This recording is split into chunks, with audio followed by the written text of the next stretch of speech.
Welcome back to day 3 of our journey from 0 to 10k a month. Now in this video we're going to be looking more at trading, and we're also going to be looking at things that we could resell possibly on eBay or other websites such as Facebook Marketplace. Now in yesterday's episode we looked through a few things. We made the spreadsheet which we've got right here. Obviously we haven't sourced anything yet, so you know what I mean, it's still empty, but we did look through our, our chart. We made our predictions, and as I said, everything happened just as I said. But look, let's have a look at the spreadsheet quickly. We can see at the moment it's looking like we're going down. It's looking like it's in a downward trend. I did say, look, remember what I said? If we don't see it consolidate, look, it's going to go straight back down. And look, this is what I said, and I felt it might consolidate a little bit, F around, and then get somewhere here and then go down. But didn't even happen. It didn't even get that far. So literally went up, didn't consolidate, and then fell straight back down. So if you're wondering as well, if you don't really understand trading, if you're wondering what does that mean, consolidate means it's where, let me try and draw a line actually, hold on a second. If I try and draw, let me see if it'll let me, oh maybe that won't work. If I do this, is this gonna work? No, that's not, that's the profit and stop loss and all that crap. So if I do maybe this, consolidate is when it does something like this. What you see happen right here, that's it consolidating. Because look, it's gone up, right? It's fell down, and then it stayed at the same, stayed around the same level. That's what we call consolidation. Then we can see it drop, you know what I'm saying? So we can see the market trend is changing. So it went into a downward trend, a slight bit of consolidation. Then we had a big, oh wait, hold on, take it off. Let me put this back on. Then we had a big sell-off down here. Wait on a sec. Yes, we had a big sell-off right here, regained momentum, and then went into an upward trend. And then from the upward trend, we're now in a downward trend.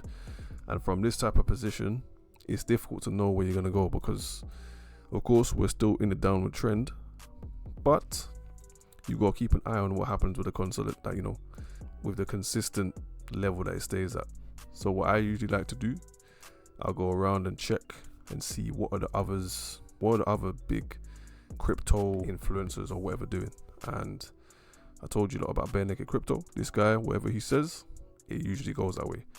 He put this document out saying the SEC complaining about stable coins and how stable coins are basically BS.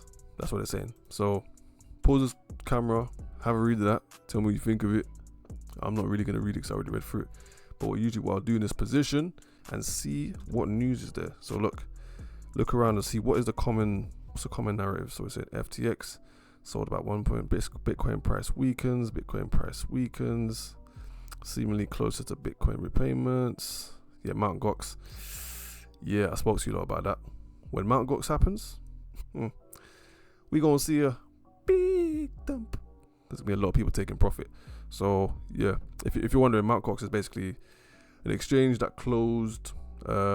Loads of people gonna get back their crypto that was on the exchange through the government means, and so obviously once they get their crypto back, they're gonna be selling it because they bought Bitcoin when it was dumb cheap. I'm talking like $3,000, $6,000, $10,000. So when they get their coins back, they're gonna just sell it. And I'm looking at it for what it is. So let's say we're in a 50-minute chart right now. So let's say if we change over to the 4-hour. So guys, now we're on the 4-hourly chart. So now we know Mt. Gox is gonna happen, but we gotta take things a day at a time. We can't be looking into the future about things that are gonna be happening later away from now. So guys, we jumped into the 4-hour chart now. So as you can see, this is our Fibonacci, and we're just looking at our highs and our lows, and we can see a pattern is forming here which looks similar to what happened here. So if you look, this was what back in, let me line it up, this was back in November. So literally in November we had the same thing. We had a rise there, it dropped, and then let's see where it did it end. So just at the end of November basically, then it started rising again. Yeah, so we might see something similar, but as we know, March, so if we look at the Bitcoin quarterly returns chart, we can see for the past 10 years, so from 2014, it's been mostly red. Yeah, so we finished Q1 mostly red. And so what we usually do here is just follow the chart. So if we look at the chart, we can currently see at the current moment we're minus 7.22. So if we go by that narrative, we're not looking good. We might see the same thing that we saw in 2014, as well as we might see the same thing that happened in 2020. Even though 2020 is Black Horse event, doesn't happen very often.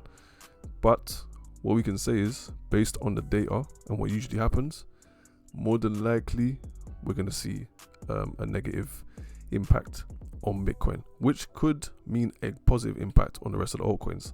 Because as you can see from the other side here with Ethereum, generally the first quarter is quite good. Of course, there's many other factors to consider, but in general, the market follows Bitcoin. Whatever Bitcoin does, the market usually does the same thing. So now let's jump onto Freely Wheelie. So if we jump on here, we usually could find some stuff that we could go and collect for free. If you're wondering what is Freely Wheelie, Freely Wheelie is basically a website where people go to get rid of stuff they don't want, or like get people to collect things that they don't want. Yeah, that's exactly what it is. And so what I do, come on here, look and see what they have available. Maybe I can collect it and make some money off of it. So this here, for instance, is a sax. You know what I'm saying? A vintage saxophone. Who knows if it, even though the picture looks a bit blurry, mate, bloody hell, who knows if this is real? Only thing is, it's in Cambridge. I live in London. Not feasible at all. But if it was in London, I'd go and collect that. And if we have a look, let's have a look and see, you know what I mean, decent bit of money that is. So yeah, if we wouldn't got that, 72 quid, we could sort of sell him quite well. Yeah, so 100%, if this was in London, I'd go and get it. A little bit too far for my liking, but let's have a look at it. Let's have a look at the guitar. Looks great, it's in good condition. And the case is actually quite good as well. So let's see, where is this? It's a Yamaha, electric acoustic. All right, fair enough. Free bag of CDs, random cables. Okay, Pro 2 from 1980s. All right. So for instance, this one, yeah, we could give this geezer a call, David, right? We could give him a call, and then we could say, yes, let's say we're at 12 in the afternoon. For 5 quid, we could easily go there, collect it, meet him in the town centre. Then the one back is, let's see, it's 2:30. 3's a bit close, don't you think? Let's stay there for about an hour. Let's do that one. So it literally cost us $14.98. We can't do it though. Remember, lads, we can only use the money that we have already invested. Anyway, guys, on to the next one. That one doesn't work, so we got to try another one. Let's have a look. Let's see what else they've got on there. So let's keep scrolling. Got washing machines, toasters, cabinets. Let's keep going.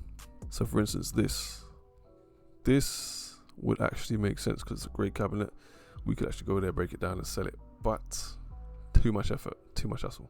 Far, guys, we're not really finding anything, so we're looking through, not really anything worth looking for. So I think what we're going to do so tomorrow's episode, what we're going to do, we're going to look into creating maybe like a jewelry selling website or jewelry selling Instagram page, and then try and get people to buy it. And then from the money that we accumulate from the people that buy, then we'll go off, find our suppliers, and then start to sell. But let's see how it goes. That is it for today's episode. It has been your boy Big Dre. Make sure you like, share, comment, subscribe. We're going to try and make this a bit more entertaining. This has been a bit of a boring one because not much has happened.